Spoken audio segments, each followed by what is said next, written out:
What's going on, people? We got my brother Danny the Book tonight. It's going to be a firecracker right here. Y'all might want to get some donuts, get your coffee. You might want to sit in, tune in, take the cotton out your ears, put it in your mouth, and just listen to the message being received to your ears and your heart. Man, this is going to be a good one. I met this brother out in New York. And man, me and him have built a relationship. We're zooming all over the place.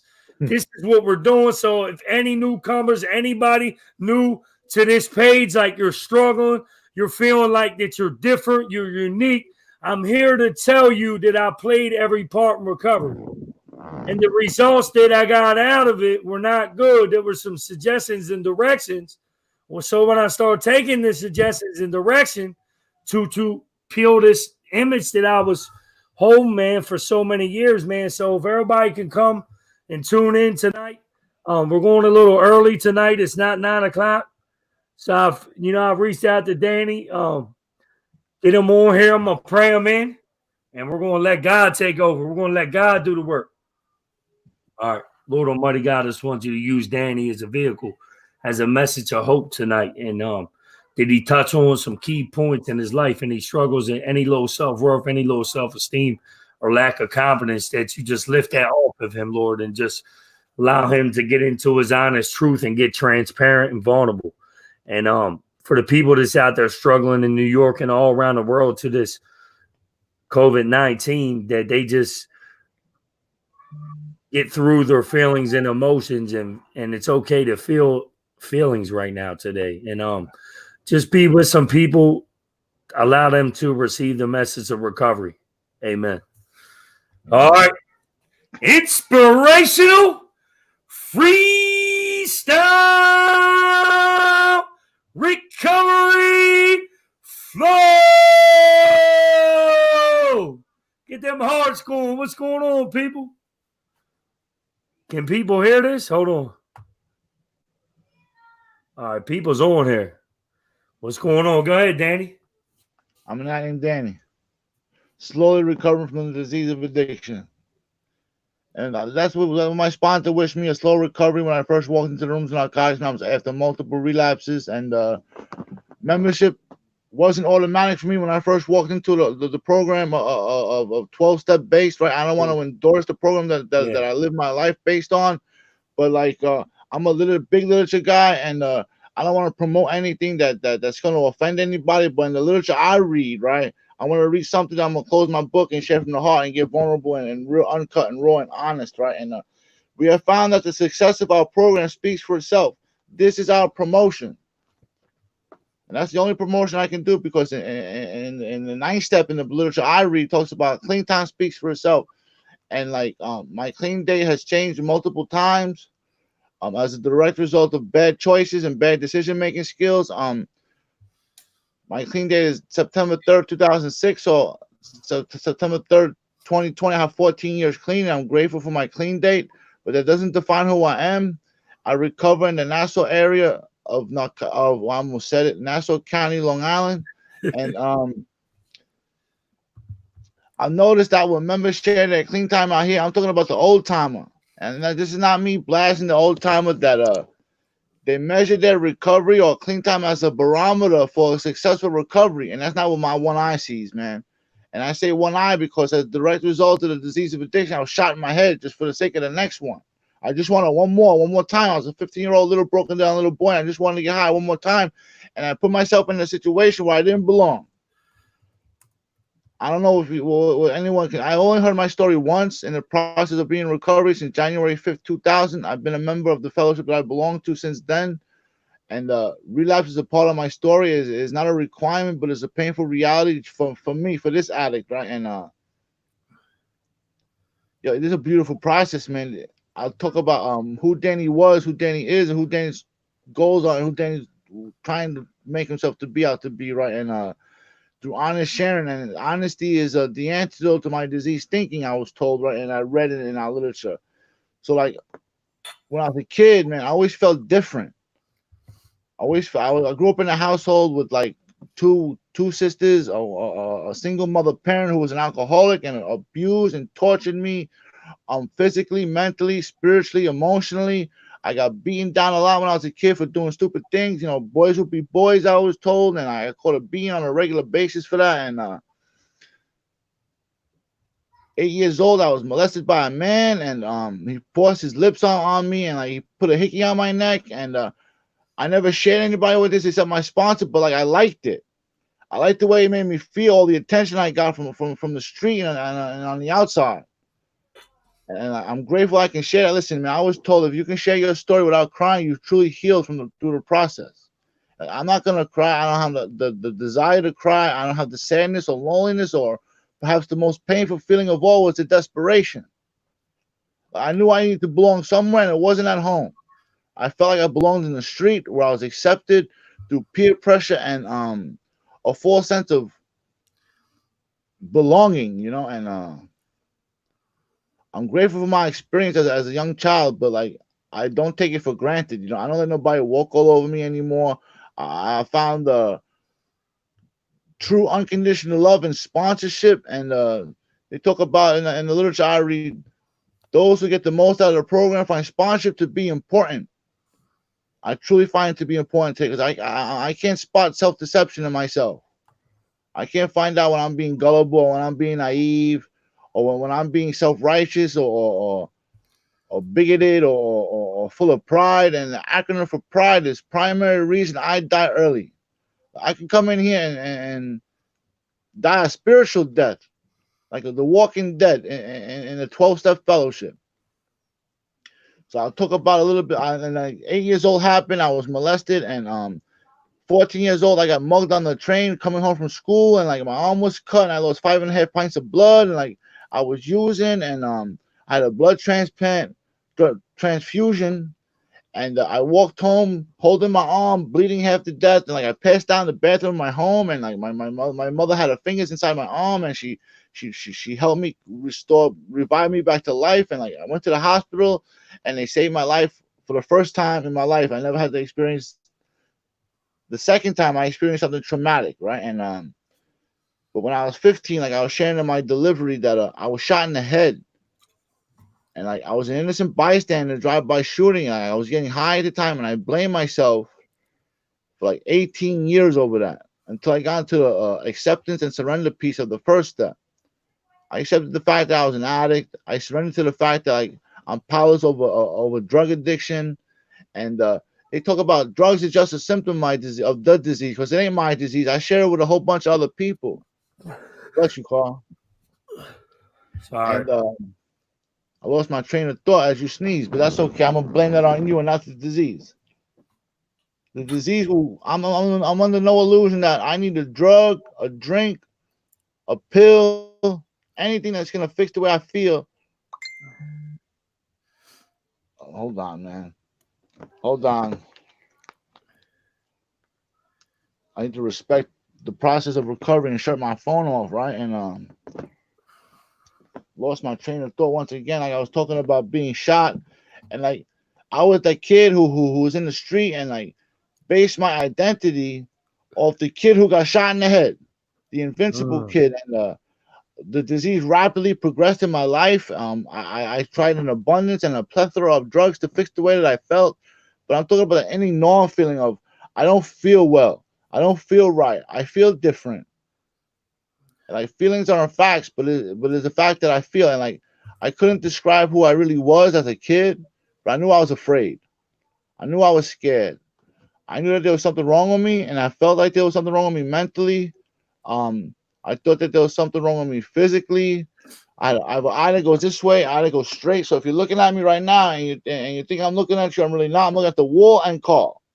Well, that was designed to be funny. If you know who I am, you know that I have a knack for telling the truth through humor. A one of a kind talent the literature talks about, right? And it's like I listen, man. Sometimes I'll mention a substance in a meeting, and I'll see members cringe and make faces and facial expressions that the whole body language shifts. I'm not confused about what brought me to the 12-step fellowship. I know what brought me to my knees. Like drugs is like what was the answer to my inner norm feeling that I felt so desperate on the inside growing up as a child. And it gave me the false identity of like being shot in the face. And I thought that I can conquer the world just if I use one more. And that was my story for a long time. I just want one more. And like I overdosed 6 times. Um, I smoked angel dust. I snorted heroin. I understand like I never used a needle, but I snorted the shit out of it, and I liked the way it made me feel, but I didn't like the consequences and repercussions that caused me to feel the way I felt after I used the drug. I understand the acronym for drugs is diseases, revenge upon God's service. Like after being shot, I knew that there was something working in my life. I just didn't know how to tap into that power until I came to the fellowship that I belong to now. And through actively participating with a sponsor, with sponsee brothers, with the family inside the 12-step fellowship that I belong to, and like I was sharing before, it wasn't automatic when I first walked into the rooms. Membership wasn't granted to me at first. Like I celebrated 1 year 5 times. I kept I kept abusing that slogan, keep coming back. Like I would raise my hand, I got 1 day back, I'm just coming back. And like I was never here. That's the process for me. I was I'm just coming back. I got 1 day key, a white key tag. I kept surrendering and surrendering, and like I was in a meeting before, and they talk about counterfeit surrender. I was loitering with the intent to recover. Like what brought me into the room, what kept me staying for those years that I celebrated 1 year was Big Booty Judy. I kept sitting in the back, looking at the dongs popping out of the woman's bag. I kept staring. I was listening to the message. I was disqualifying everybody else. I was distracted. I was letting the disease take control of my mind without the use of any mind or mood altering chemical or substance. And like,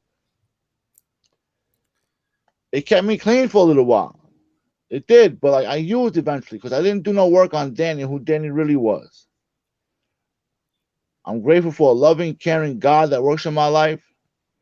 And like, I'm grateful for the atheist, the non-believer, for sharing their experience, faith, and hope with me. Because that stuff didn't work for me. I have reference points in my recovery today through my past that tells me that there's a working God in my life. We have a book, right? And it's a daily meditation. And on July 8th, it talks about the G word. If not used regularly, used constantly not in the program I belong to. I almost slipped up and said it again, Carl. Yeah. Um, group of drug addicts, get over it, Danny, good orderly direction, whatever I want to call it, but I choose to call it God, right? And I was brought up in a Catholic kosher household. My father was never there. He was Jewish, and like my mother was Catholic, so I was brought up confused, and I had to sort through the confusion and contradiction of my life through a false sense of religion. And like, I'm grateful to the program I work I belong to because they told me it was the God of my understanding. Like, I understand it, and like it's a process of unlimited growth for me. My understanding and concept is always evolving through actively participating with the pen and the sponsor. I'm always writing, and I always write down the truth. I don't lie. The fifth step tells me, after all, we still want to sound good. Like sometimes I'll raise my hand. This is today. We're almost 14 years clean. Like I'll quote literature based off experience, and just because there's a pretty face in the room and I want to get their attention, and maybe my motive isn't pure, that's just diseased up stuff, and I know I have to stop that. And the longer I come to this 12-step fellowship that I belong to, the more I know I don't know. And it keeps me open minded, it keeps me teachable, and I'm truly grateful. They talk about a grateful addict won't use, and like I haven't used, and to me, it's a long time. Consecutive interrupted clean time I have. I didn't get clean through a rehab this time. I didn't go through a detox. I went through a crisis center though because I was in crisis. Had nowhere else to go. Um, and like I went to this crisis center and I went to a recovery home. I'm all over the place because if your brain works like my brain, like the disease is trying to disqualify what I'm trying to share, you'll understand where I'm coming from. You'll pick up the PowerPoint of what I'm trying to really convey a message. And my favorite step is probably step 2. No, it's not probably. It definitely is step two, because before working on step two, I thought there was something wrong with me mentally. Like I was sharing as a kid. I thought I was crazy because of the things I went through and put myself through and put my family through and all my loved ones. And I thought I was a lunatic, like going to jail, harming my sisters and mother, harming people in the street, doing B&Es, and doing stick ups. And there was something wrong with me mentally. And after doing it, out of the step process that I do it in, I don't want to endorse the book because this is not the right format for that. But after writing on it 3 times, I knew I was all those things. I'm just clean today, and I'm able to be vulnerable and share the truth about who Danny really was through the step two process. Like most members in my area want to concentrate on the insanity. I'm more focused on the restoration, and my spirit is fed, man. I'm full. I'm full, and I just keep pouring into others and let people pour into me. I could go on and on, and I'm going to continue to go on and on because I know there's a lot of slot time left, and I know this is no time for open sharing. Like the disease tells me, you don't have anything to offer. You don't have much to say. You haven't done enough work on yourself to keep continuing to talk and reach the addict who still suffers. Listen, sometimes I'm the addict who still suffers. The old timer is the addict who still suffers. And the newcomer is the most important person at any meeting. And who I can tell you who you are, but who you helping. You call it being judgmental, call it being non-integral. The literature I read talks about with or without. I'm a single man right now. I don't have a partner. I'm happy with or without a spouse, with or without a job, with or without the approval of others. And like the ability to see the beauty and joy in my surroundings is probably giving me the most freedom in my recovery. Going outside and just like, thank you, God. Again, like the disease is cunning, baffling, and insidious. Cunning, I mean, is tricky. Like it'll trick me into trusting it. I was just in a meeting a little while ago on an online platform, right? And so much identification because sometimes I don't feel like a member of the 12 step fellowship I belong to because I put work before everything. I become a workaholic in the process of being in recovery, and I haven't been making a lot of face to face meetings, maybe one or two a week. And ever since this platform came to life, I made more meetings in the last 2 weeks than I did all year, and that's a fact. You could take that to the bank, Hank. Like they told me, if you can't see an example, be an example. I heard things like more will be revealed, but in order to reveal some more, you have to be yourself. They told me developing a personal style for carrying the message rests on one requirement: I must be myself. And in the seventh step, it talks about we move forward from intellectualizing the process of recovery. Listen, I don't try to outsmart something that's smarter than me. And I'm talking about addiction. It, it has everything to do with the drug. I hear members talking about using is not an option. It's always an option, just not an option I want to take. And like my sponsor tells me through unconditional love that more will be revealed to peeling layers of the onion. I just finished my fifth step for the third time, and the writing portion I'm waiting to go over it with him. And like the fifth step tells me, what are you really recovering from? Like admit to God, to ourselves, and to another human being. The three things I got good with in the beginning of my recovery in a recovery house was that I needed some structure growing up in recovery, right? And I got good with God. I prayed. I worked out. I got good with the physical aspect of the disease of addiction, and I stopped using drugs. And the mental aspect was this is the most confusing for me because I'm talking about raging self obsession. I still can't fully explain the sudden lift of the obsession to be used was lifted. I can't pinpoint when it was or where it was. I just know that it was. And for the first 2 years of my recovery in a recovery house, I could not sleep. racing thoughts running through my head, and I would hit the pillow clean every night and pray myself to sleep. God, please remove this from me. God, please help me. Thank you. And like after 2 years, it was finally removed.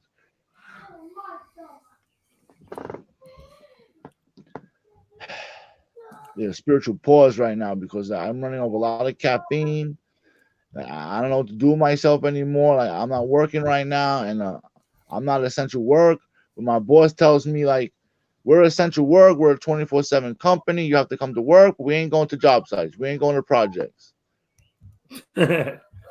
Listen, man. I know a lot of people outside of recovery that have this self-centered portion of the disease of addiction that need recovery. Yeah, Listen, come on. the literature talks about we were addicts and did not know it.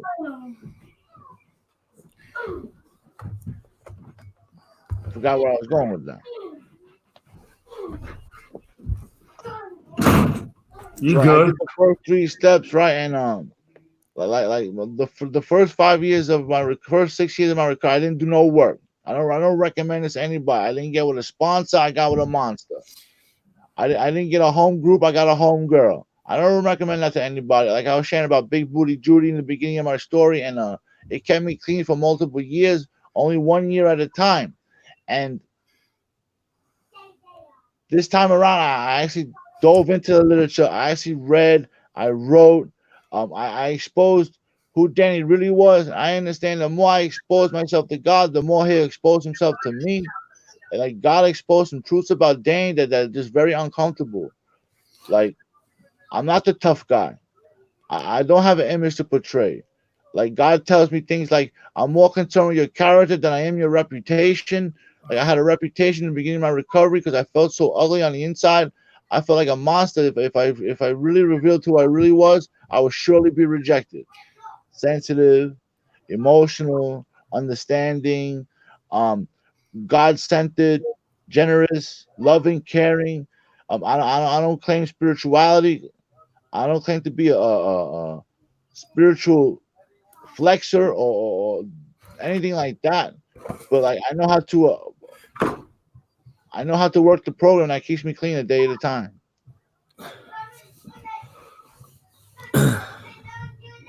I don't know, Carl.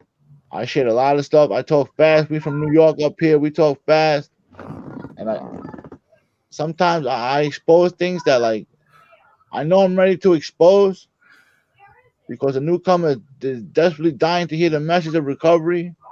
Like the message of recovery to me is sometimes my first step is about not using. But it goes so much more deeper than that. Yeah, my life was unmanageable because I tried to manage it myself. I forget that I have a loving and caring God in my life. I forget things like I can use His power long before I understand it. Like the pain forces me to seek a power greater than myself. Like I put myself in so much mental pain, so much emotional decay that the literature talks about, and I try too hard. That's the problem. I try to reach someone who's suffering in dire need to hear the message of recovery too hard. And like the 12 step talks about just be yourself. In fact, the spirit of the 12 step is based on selfless service that says things like that. And I hear members share over here that it's a selfish program. It's a self-help program. No, it's not. This is from me to we and from we to me. That's how we help each other, and I'm not here to teach anybody how to recover. I'm just sharing what works for me. Um, New information works for me. We have a wonderful library of literature that's truly transformed my life and thinking. It's truly shifted my crisis. And I'm talking about the crisis of my thinking, and like the literature talks about like we must completely change all the ways of thinking and go back to using. I don't think about using as often as I used to when I was new, but I think about using some other stuff like I'll smoke a bag of lust, I'll shoot a bag of resentment, I'll snort a bag of anger, some control, some defects of character to fix a feeling with a feeling. I understand there's a difference between a feeling, a symptom, and a defect. I understand there's a difference between awareness and a defect. You know, my growing awareness of a defective character often causes me much pain. You see, it's not the awareness that causes me pain. It's the damn defect that causes me pain when I act out on it. Like I was in a relationship for 4.5 years, right? And all I did was control this poem and abuse her emotionally, physically, spiritually, verbally, because I felt like I wasn't getting what I needed. I'm not justifying and rationalizing the most outrageous sort of nonsense because of my behavior. This is the truth. This is my cut and dry truth. I was abusive. And like I know when I approach the ninth step again, I gotta humbly ask God to reveal to me through the four-step application of the spiritual principle of courage. 'Cause I don't have any right now when it comes to this poor lady. I'm afraid to making amends. And it talks about procrastination being an inherent enemy.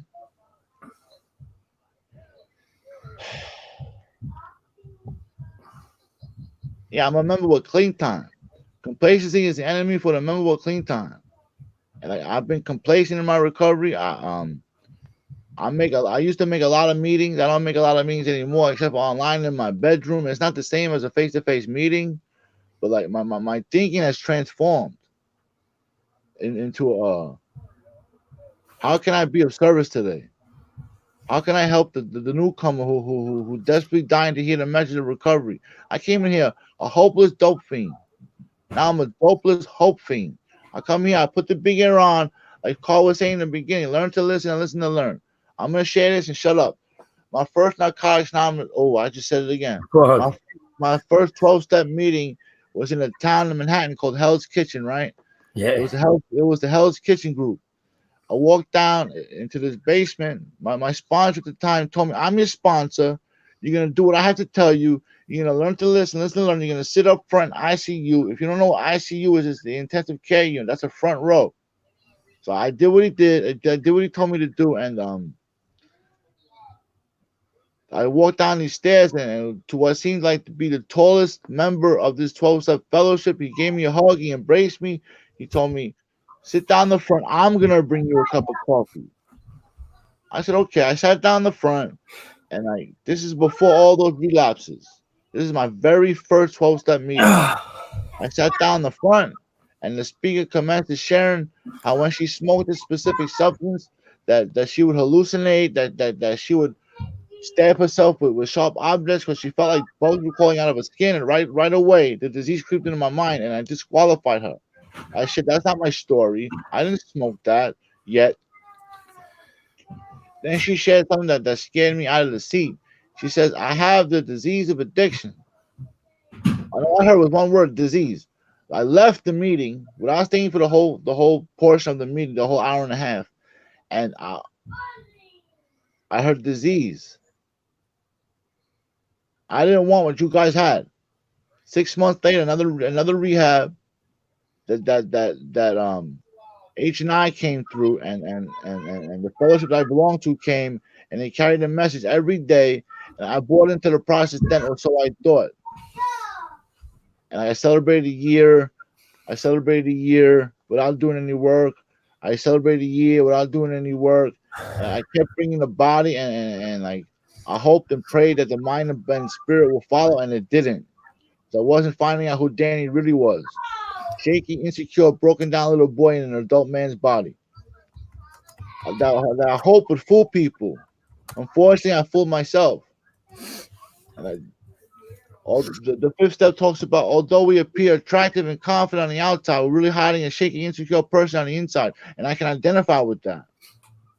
I feel like I had to do this all the time to protect who Danny really wasn't. Yeah. And the fellowship I belong to tells me the war is over. I'm gonna share this and shut up, Carl, because I like the sound of my own voice. And call it a judgment or call it whatever. I noticed through experience, and like God graced me with one eye and two ears for a reason, so I listen twice as much. And I hear members sharing like, what do they say? They say things like, "I forgot, man. Look, see how God works. He don't even want me to share that stuff right now, or it's just that I'm just completely caught up in the grips of the crux of the disease of addiction." I'm grateful that Carl asked me to share my experience, strength, and hope. If no one told you they love you today, get new people to tell you that they love you. You don't have to like everybody, but you need to love on everybody. Thanks for letting me share. Thanks for sharing, man. My man, thanks for coming up on here, man. I'm gonna send you a link. I'm about to go watch my man celebrate 19 years. Prank back. Yeah, All right, we're cool, gonna man. watch him. I'm gonna send you a link now, man. My man, I appreciate you for having you on here, man. Love you, bro. I could identify with what you were saying, man. Love you, man. You too, brother. My brother. Have a blessed night. You too. Peace out, bro. Thank you. Peace out. Thank you. Yeah, that was my man, Danny. Oh, we get him on there. Share a message. Oh, I love you all so much. Thank you all so much. It's a great message coming in. You might want to check it out. You all are my family. I hope each and every one of you from the bottom of my heart, man.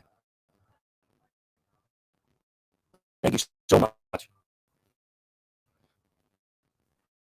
We'll pray out. We'll go. Lord, my God, just place hands on the people that are struggling with this coronavirus. Just lift them up, amen.